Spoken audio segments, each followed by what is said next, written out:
Assalamualaikum warahmatullahi wabarakatuh. Anak-anakku yang sangat Ibu cintai, pada kesempatan kali ini, Ibu akan memberikan materi tentang teks laporan hasil observasi.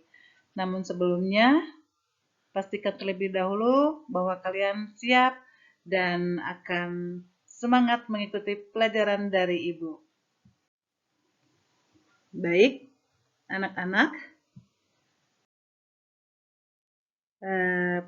Capaian pembelajaran yang akan kalian dapatkan adalah di akhir fase, kalian mampu menulis berbagai teks untuk menyampaikan pendapat dan mempresentasikan serta menanggapi informasi non-fiksi dan fiksi secara kritis dan etis.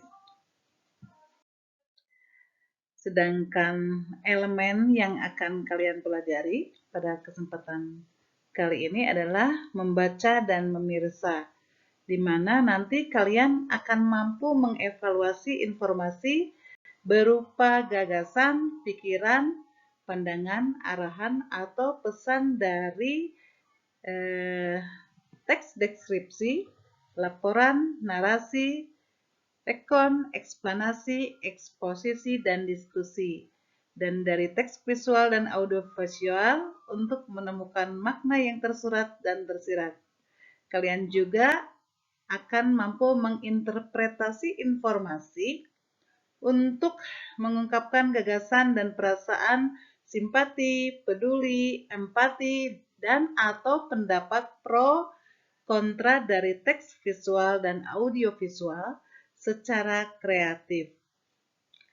Kalian akan menggunakan sumber lain untuk menilai akurasi dan kualitas data serta membandingkan isi teks.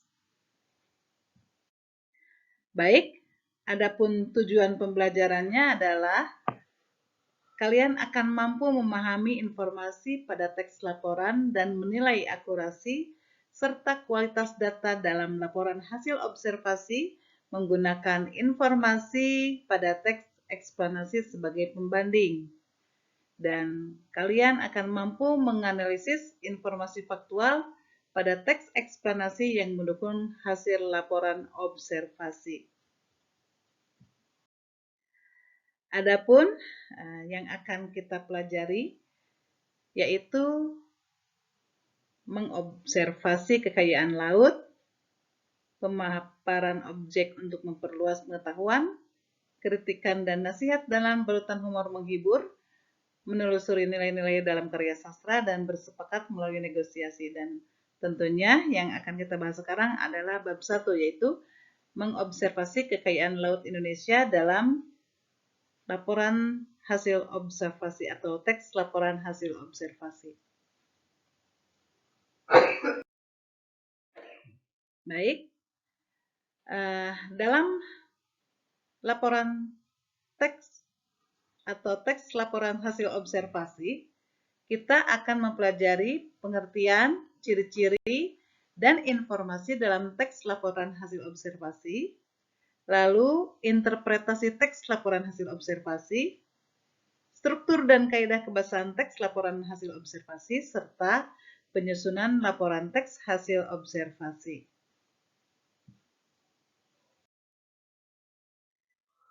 Pengertian, ciri-ciri, dan informasi dari teks laporan hasil observasi. Kalian simak ya. Baik. Teks laporan hasil observasi berisi penjabaran umum mengenai sesuatu yang didasarkan pada hasil kegiatan observasi. Kegiatan observasi merupakan kegiatan pengumpulan data atau informasi melalui pengamatan langsung atau peninjauan secara cermat di lapangan, atau lokasi pengamatan. Kegiatan ini dilakukan untuk memperoleh informasi tentang tingkah laku, keadaan, kondisi, atau situasi dari objek yang diteliti. Nah, anak-anak, sedangkan ciri-ciri laporan hasil observasi adalah sebagai berikut. Yang pertama, bersifat objektif, global, dan universal. Selanjutnya, objek yang akan dibicarakan atau dibahas adalah objek tunggal. Ditulis secara lengkap dan sempurna, ditulis berdasarkan fakta sesuai dengan pengamatan yang telah dilakukan. Informasi teks merupakan hasil penelitian terkini yang sudah terbukti kebenarannya, jadi bukan hoax ya. Yang selanjutnya tidak mengandung prasangka, dugaan, atau pemihakan yang menyimpang atau tidak tepat, serta saling berkaitan dengan hubungan berjenjang antara kelas dan subkelas yang terdapat di dalamnya. Informasi yang terdapat dalam teks laporan hasil observasi adalah informasi yang terdapat dalam teks hasil observasi merupakan fakta yang ditemui pada objek yang diamati. Fakta adalah peristiwa yang benar-benar terjadi. Fakta menunjukkan kebenaran informasi. Fakta merupakan pernyataan yang tidak terbantahkan kebenarannya. Jadi, pernyataan tersebut berupa kalimat yang ditulis berdasarkan kenyataan peristiwa atau keadaan yang benar-benar terjadi secara objektif. Nah, anak-anak, objektif di sini berarti dapat ditangkap oleh indera dan mengandung kepastian. Ini interpretasi teks laporan hasil observasi. Ada ringkasan teks laporan hasil observasi dan simpulan fungsi teks laporan hasil observasi. Langkah-langkah meringkas teks LHO adalah yang pertama memahami isi teks.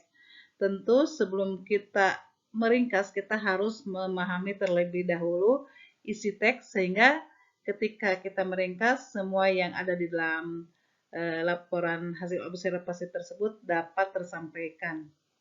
Yang kedua, menemukan pokok-pokok informasi dalam teks laporan hasil observasi. Jadi, supaya kita meringkasnya dengan benar, maka kita harus dapat menemukan pokok-pokok informasi yang penting dalam teks LHO tersebut.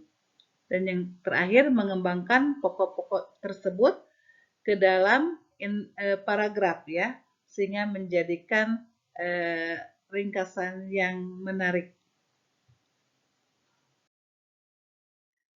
Sedangkan simpulan teks hasil laporan observasi adalah interpretasi terhadap teks LHO dapat dilakukan dengan menyimpulkan teks LHO itu sendiri. Simpulan adalah rumusan akhir tentang sesuatu. Dalam hal ini adalah teks simpulan disusun berdasarkan pemahaman atau penalaran kita terhadap keseluruhan isi teks tersebut. Nah, sekarang kalian coba perhatikan tentang struktur dan kaidah kebahasaan teks laporan hasil observasi. Yang pertama, struktur teks laporan hasil observasi dan nanti setelahnya kaidah kebahasaan teks laporan hasil observasi. Struktur teks laporan hasil observasi terdiri atas 4. Yang pertama, definisi umum, definisi bagian, definisi manfaat atau perilaku, dan penutup atau simpulan. Baik, Ibu akan terangkan satu persatu. Definisi umum adalah pembukaan yang berisi pengertian mengenai sesuatu yang dibahas di dalam teks. Definisi bagian merupakan bagian yang berisi ide pokok dari setiap paragraf. Nah, definisi manfaat atau perilaku merupakan bagian yang menjelaskan manfaat dari sesuatu yang dilaporkan, biasanya untuk benda mati. Sementara itu, untuk mendefinisikan benda hidup, definisi yang digunakan adalah definisi perilaku.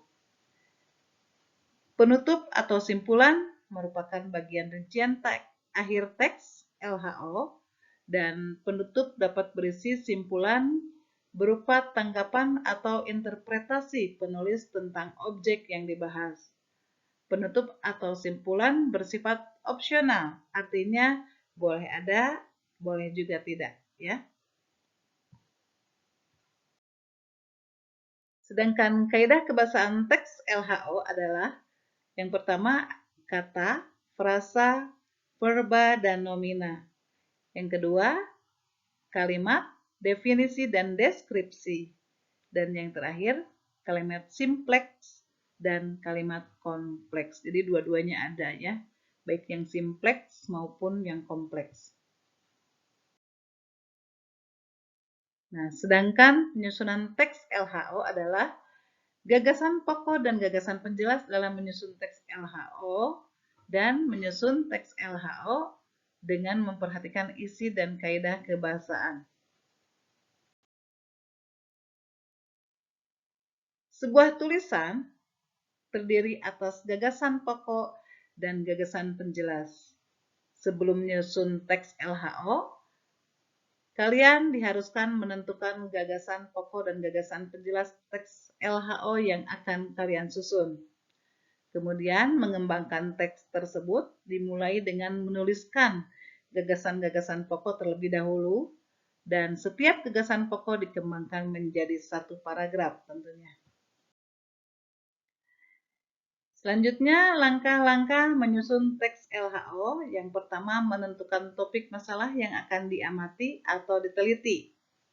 Ya, karena ketika kita sudah berhasil menentukan topik yang akan diamati, maka kita akan dengan gampang menyusun teks LHO. Yang kedua, merencanakan cara menyelesaikan masalah. Lalu melanjutkan pengamatan sesuai dengan masalah yang ditentukan, menentukan ulang hasil pengamatan, membuat kerangka laporan hasil observasi itu yang tidak kalah pentingnya anak-anak ya. Kemudian menyusun laporan hasil observasi dan membenahi laporan. Dan ini bisa kalian baca, ada contoh laporan teks hasil observasi. Baik, demikian